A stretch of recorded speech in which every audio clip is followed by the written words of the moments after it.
Madame, Messieurs, très heureuse de vous retrouver pour ce tout nouveau numéro de votre magazine.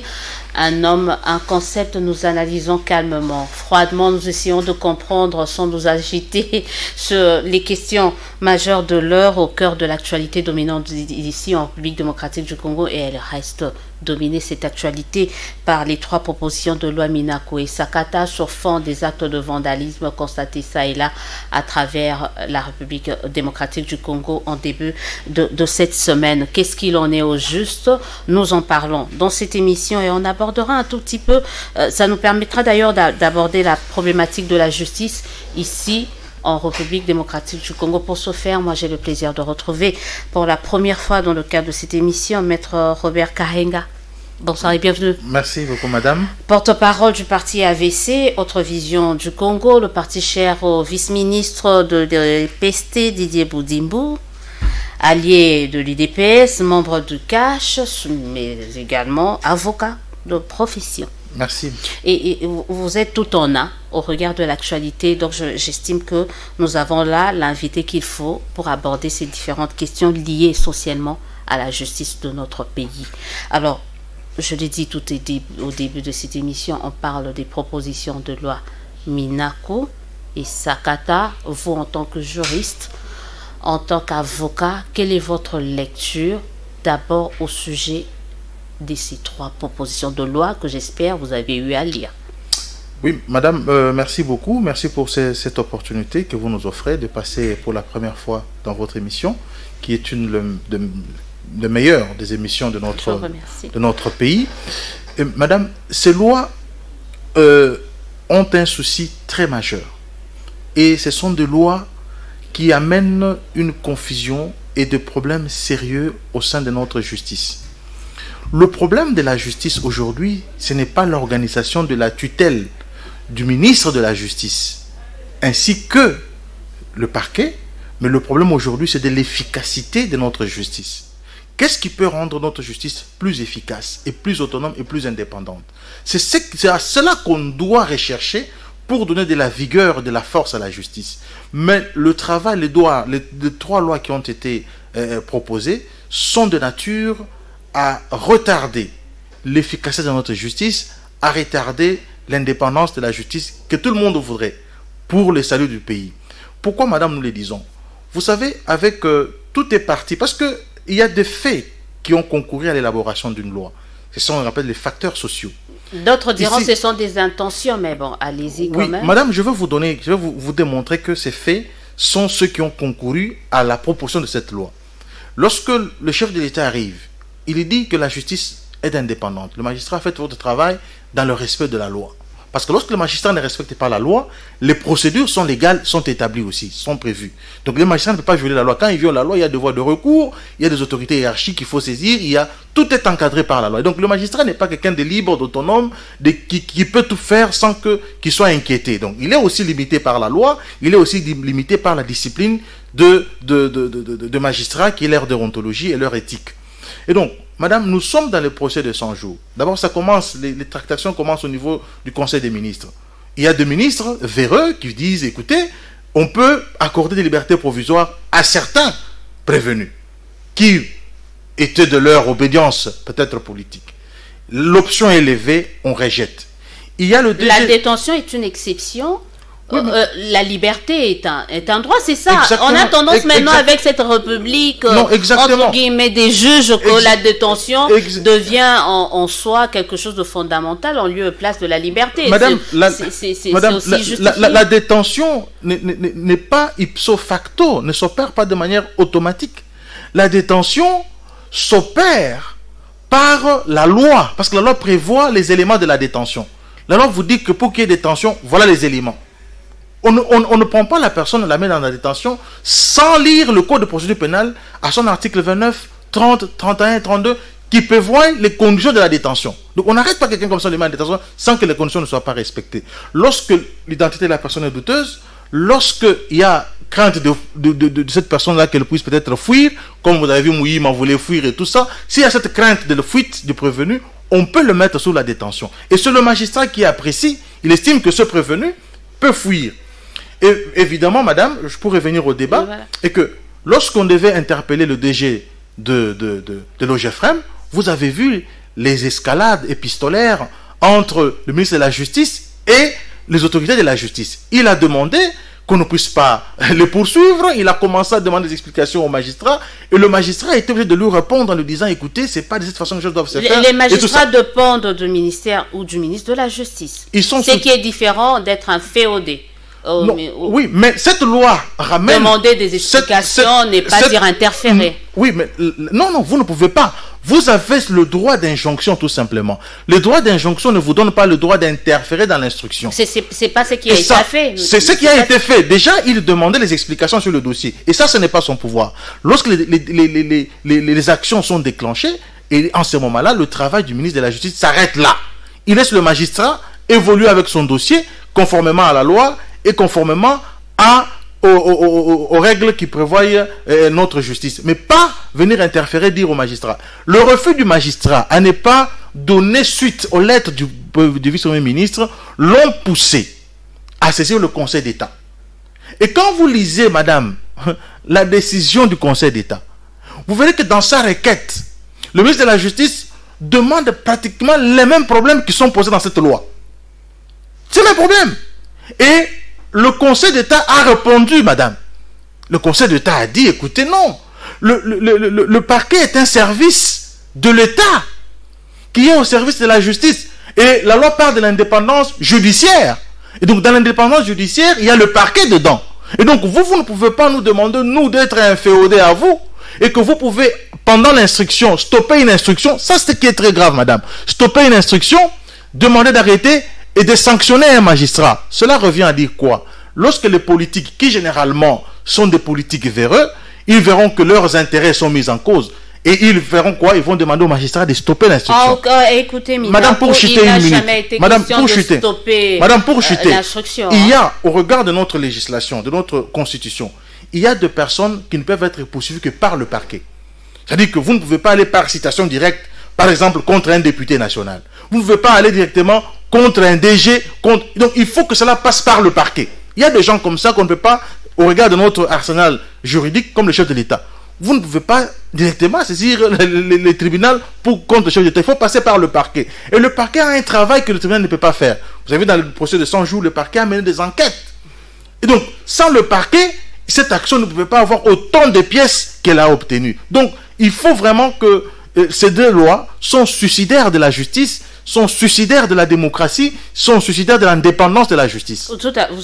Jusque-là, vous n'avez fait que parler des généralités autour de ça, sans vraiment explicitement nous dire quel est l'article qui vous pose problème dans ces trois lois. Madame, quels sont les faits qui cette loi, elle est maudite de l'exposé des motifs jusqu'au dernier article. Il n'y a rien de bon. Lisez l'exposé des motifs, lisez les motivations. D'ailleurs, madame, l'exposé des motifs est plus large que même les articles. Donc, on veut, parce que pourquoi on a compris qu'on doit justifier ce qui n'existe pas. Parce qu'il s'agit quand même de modifier la loi 70. Madame, j'ai la Constitution avec moi. La Constitution qui contient plus de 200 articles n'a que l'exposé des motifs qui est une page seulement. Hein?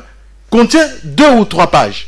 Mais quand vous prenez cette loi, qui ne contient que quelques articles, a un exposé de motifs très très abondant. Pourquoi? Parce qu'ils savaient qu'ils doivent justifier. C'est très colmaté, c'est trop triqué. C'est une loi portant modification des lois déjà existantes. Oui, donc on a besoin de justifier quand même pourquoi on doit apporter certaines modifications. Et peut-être ça peut être vrai aussi. Mais lorsque nous regardons ces modifications, n'ont pas leur sens. Quand vous lisez l'exposé des motifs, vous lisez l'article 1er, vous lisez l'article 4 de cette loi, madame, ce sont des articles qui ne peuvent pas... Vous voulez aujourd'hui créer ce qu'ils ont appelé le concert la conférence des procureurs. C'est une innovation. Vous voulez aujourd'hui que le ministre de la Justice... Parce que dans l'histoire de notre pays, le ministre était membre du Conseil supérieur de la magistrature dans les temps passés.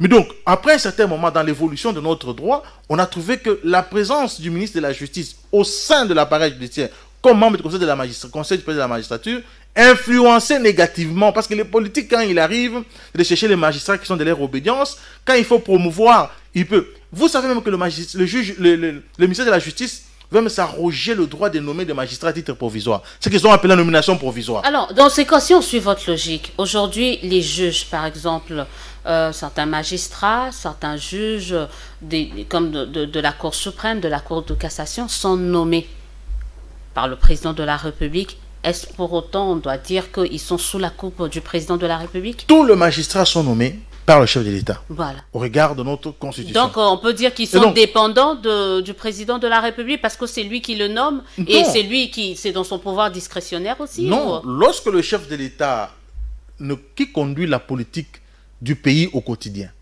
c'est pas le chef de l'État, c'est le gouvernement. Et puis nous savons pourquoi nos amis le font. C'est pour protéger leurs arrière-gardes. Vous êtes dans les intentions aussi, c'est ça? Parce qu'ils ne seront pas au pouvoir éternellement. Vous aurez peut-être aussi un autre ministre de justice qui ne sera pas forcément du FCC ou du Tout à fait. Voilà pourquoi. Donc les lois sont impersonnelles. Exactement, madame. C'est ça la difficulté que nous avons aujourd'hui. À l'époque de Joseph Kabila, lorsqu'on regardait que Joseph Kabila, par exemple, il a un problème de yeux. Dans la Constitution, on prévoit que quelqu'un, même un aveugle, peut devenir président de la République. On le prévoit. Lorsqu'on constate que Joseph Kabila, il ne sait pas bien dormir la nuit quand il fait froid. Dans la Constitution, on écrit que quand il fait froid, le chef de l'État ne peut pas recevoir les gens. Et c'est comme ça qu'on a vécu pendant 18 ans.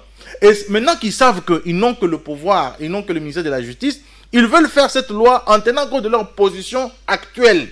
Et c'est ce qui est très dangereux. La loi, comme vous l'avez dit, les caractéristiques d'une loi sont claires. La loi, elle est impersonnelle, elle est générale, elle est abstraite. Donc vous ne pouvez pas faire une loi. Vous savez, madame. Mais c'est le cas avec cette loi qui vous dit il n'y a pas le nom de Joseph Kabila ou d'un ministre du FCC accroché dessus. Madame, est-ce que nous avons... Il y a ce qu'on appelle... Est-ce que vous... Je suis en train de vous démontrer que cette loi est élaborée du fait que ils ont saisi le Conseil d'État pour les mêmes faits. Madame, ils sont allés d'abord au Conseil des ministres pour demander à ce qu'on soit donné une injonction au procureur pour qu'il donne la liberté provisoire. Ce n'est pas passé. Ils sont allés devant le Conseil d'État pour demander à ce que le Conseil d'État puisse interpréter les articles 70-71 de la loi de 2013. Et tout en estimant que, en tant que ministre, en tant qu'autorité de tutelle, et aussi, madame, j'ai oublié un aspect. Le constituant originaire de 2006 avait prévu le parquet comme étant faisant partie de l'ordre judiciaire.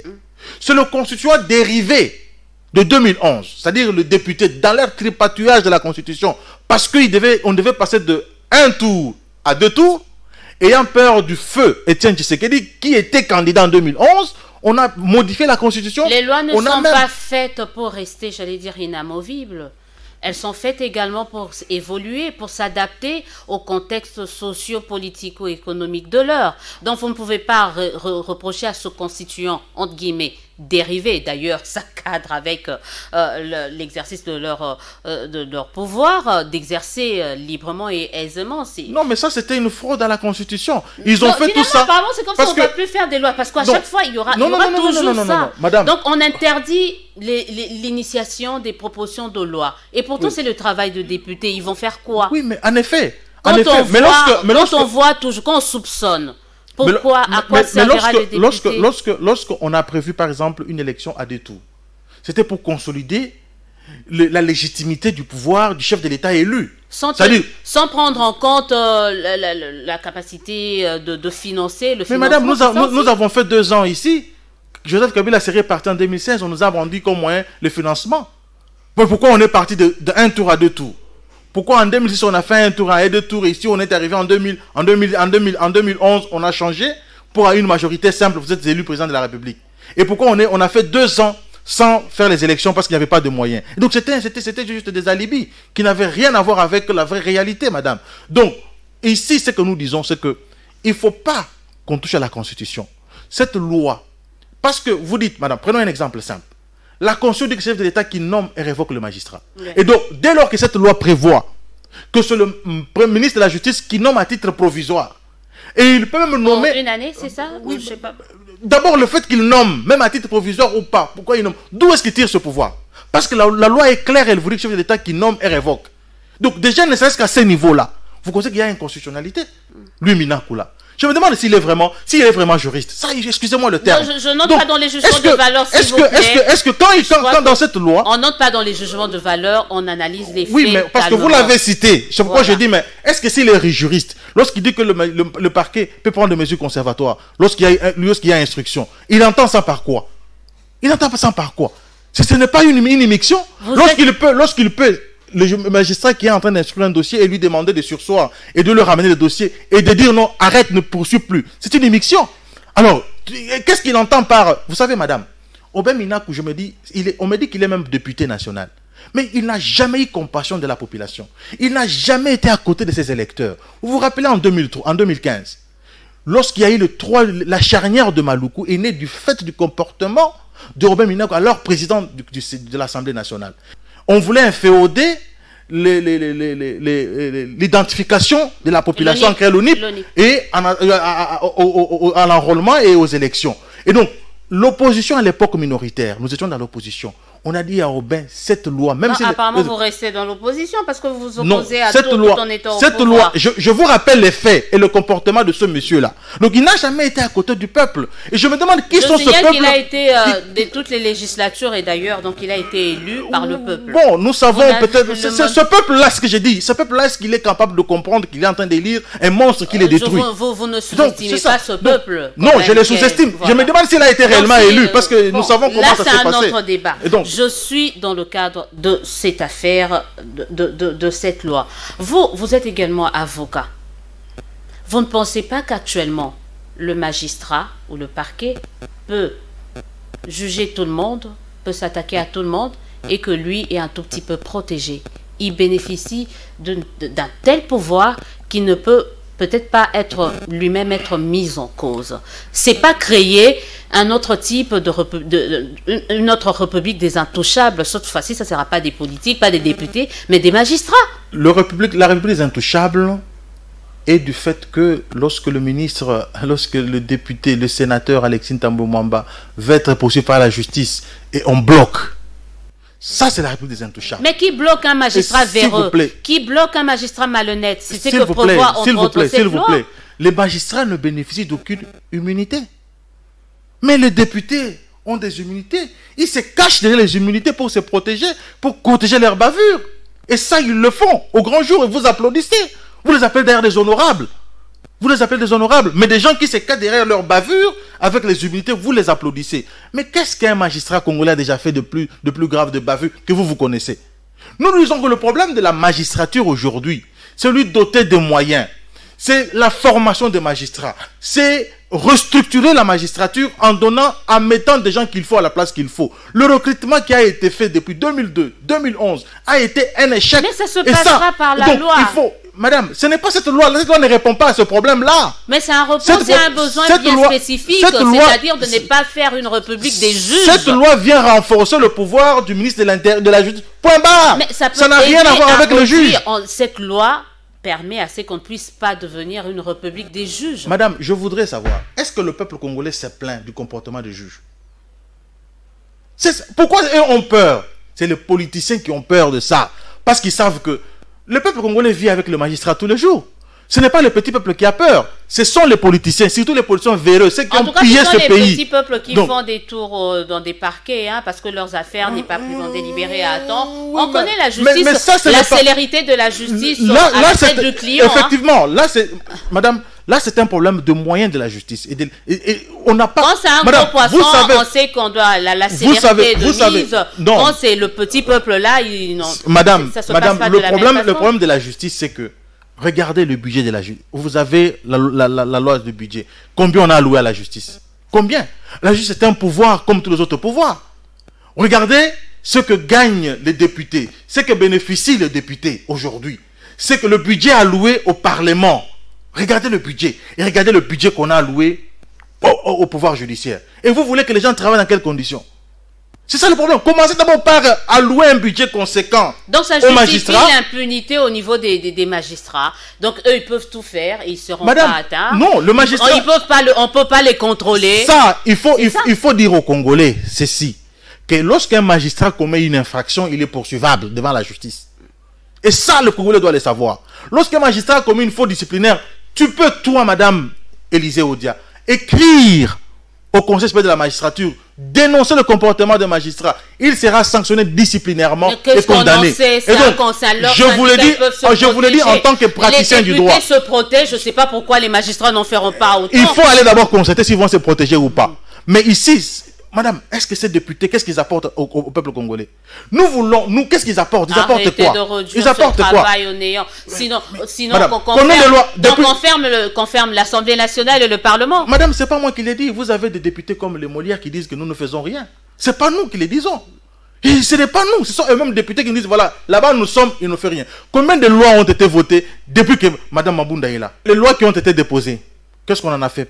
Ça a été débattu, la loi sur les personnes vivant avec handicap, les personnes handicapées, les personnes autochtones, la modification du code pénal quand même. Mais Madame la ministre, il y a quand même des choses Madame la ministre de personnes vivant avec handicap vient du FCC? Vient du FCC? De la société civile. Voilà.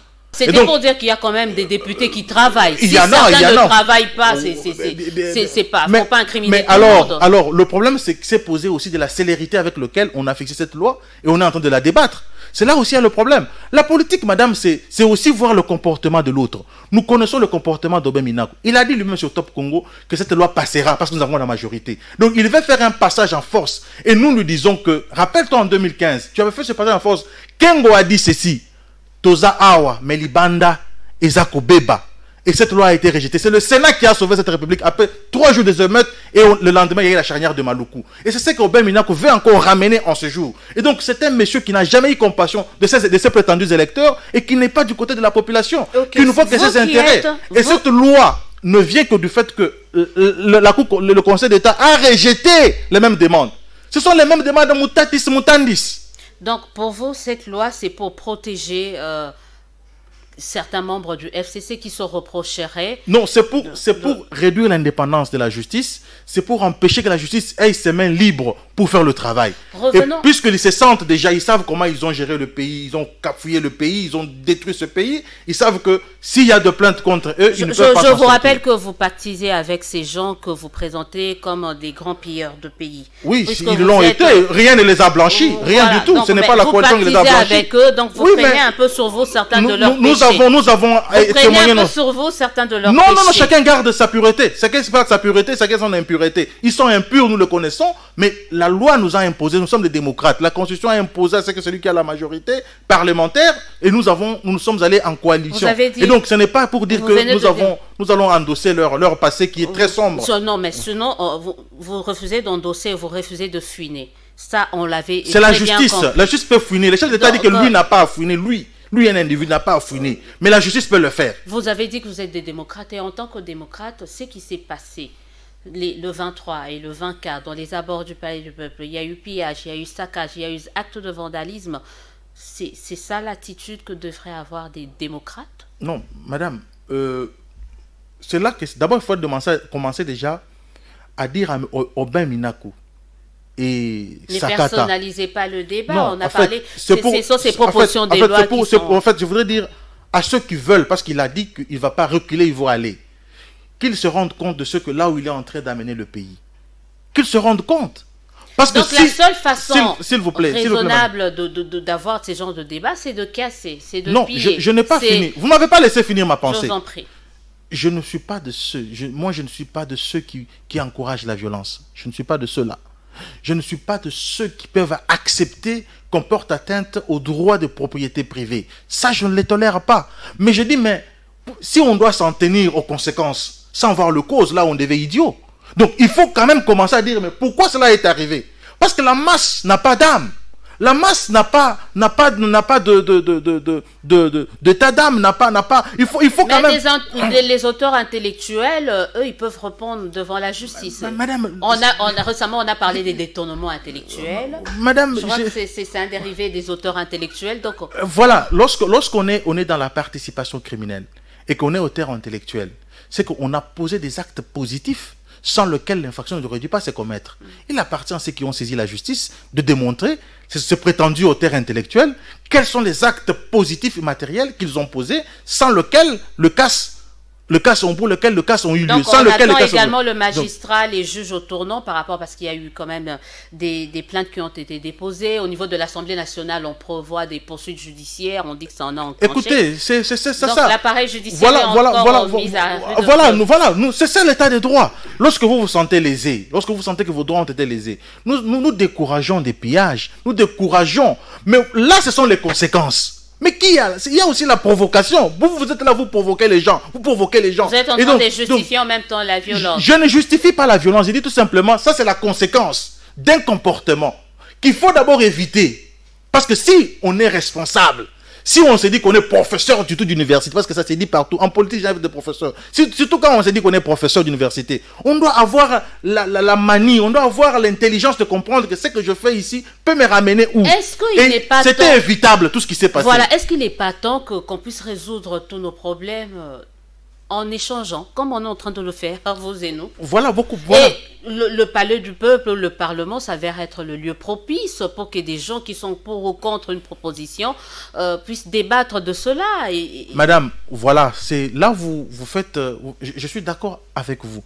Voilà ce qu'aurait dû faire le FCC, par exemple. C'est de dire, voilà, au niveau du cash, au niveau du FCC, la coalition FCC cash, nous avons cette proposition de loi. Parce que quand vous regardez, dans l'architecture, tous les FCC soutiennent la loi. Mais il n'y a que nous, cash, qui ne soutenons pas cette loi.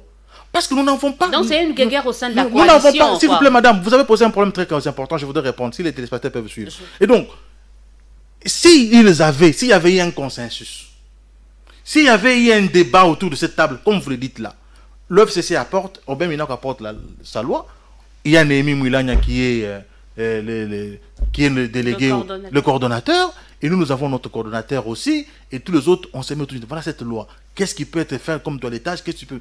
On se met tous d'accord, et ils viennent avec la loi, l'initiative, ils déposent. Madame, il n'y aurait pas eu trop de problèmes. Mais c'est pas ça au niveau du gouvernement où vous êtes en coalition, il y a une commission de loi qui a statué cette loi, et vous êtes là. Mais ici nous sommes au Parlement. Mais la loi passe par le gouvernement pour des annotations où il y a tous les membres de la coalition. Mais ici, nous parlons du Parlement.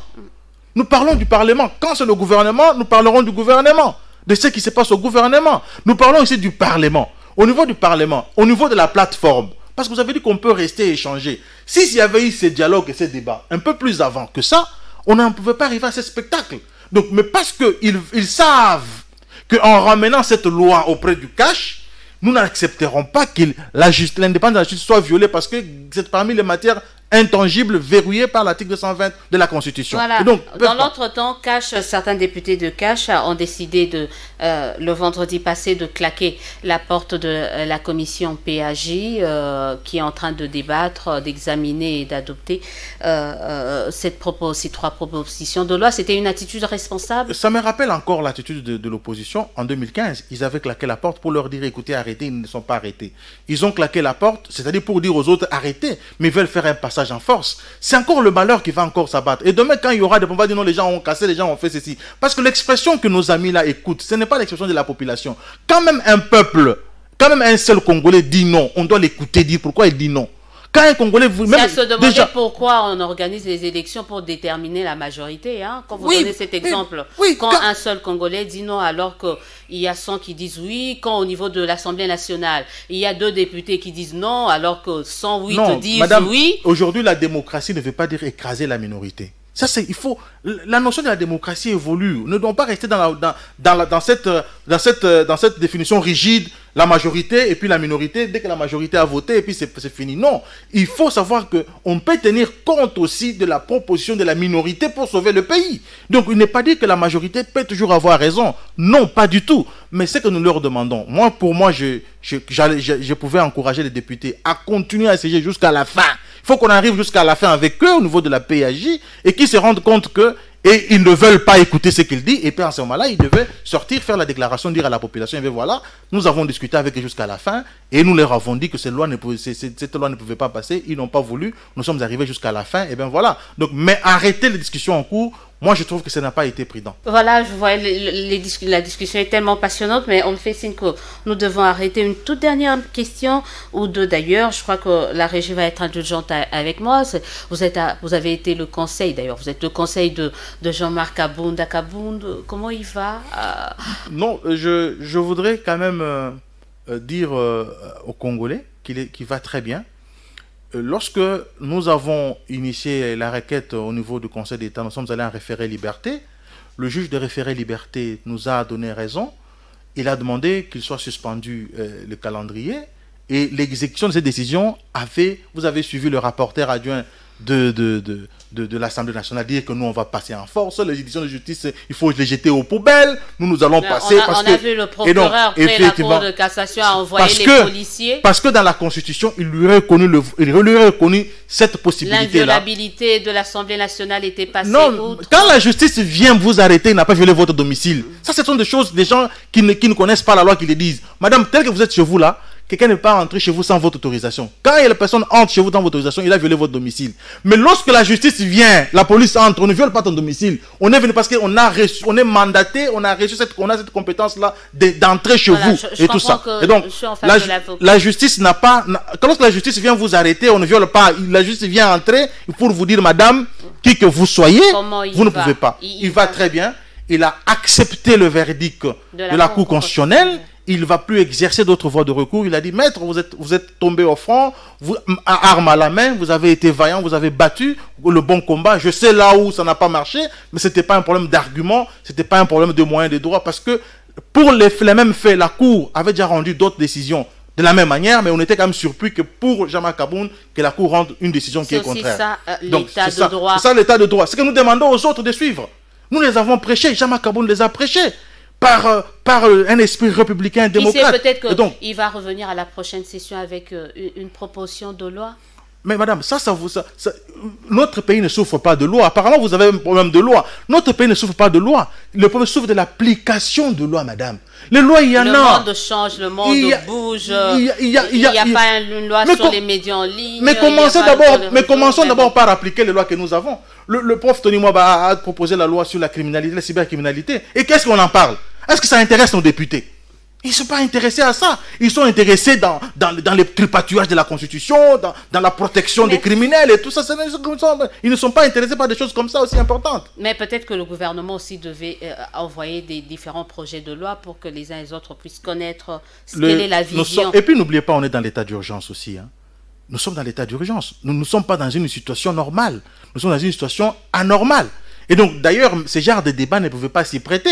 Partout ailleurs, on devait prendre... pas les uns et les autres de travailler, en tout cas. Ce genre de députés...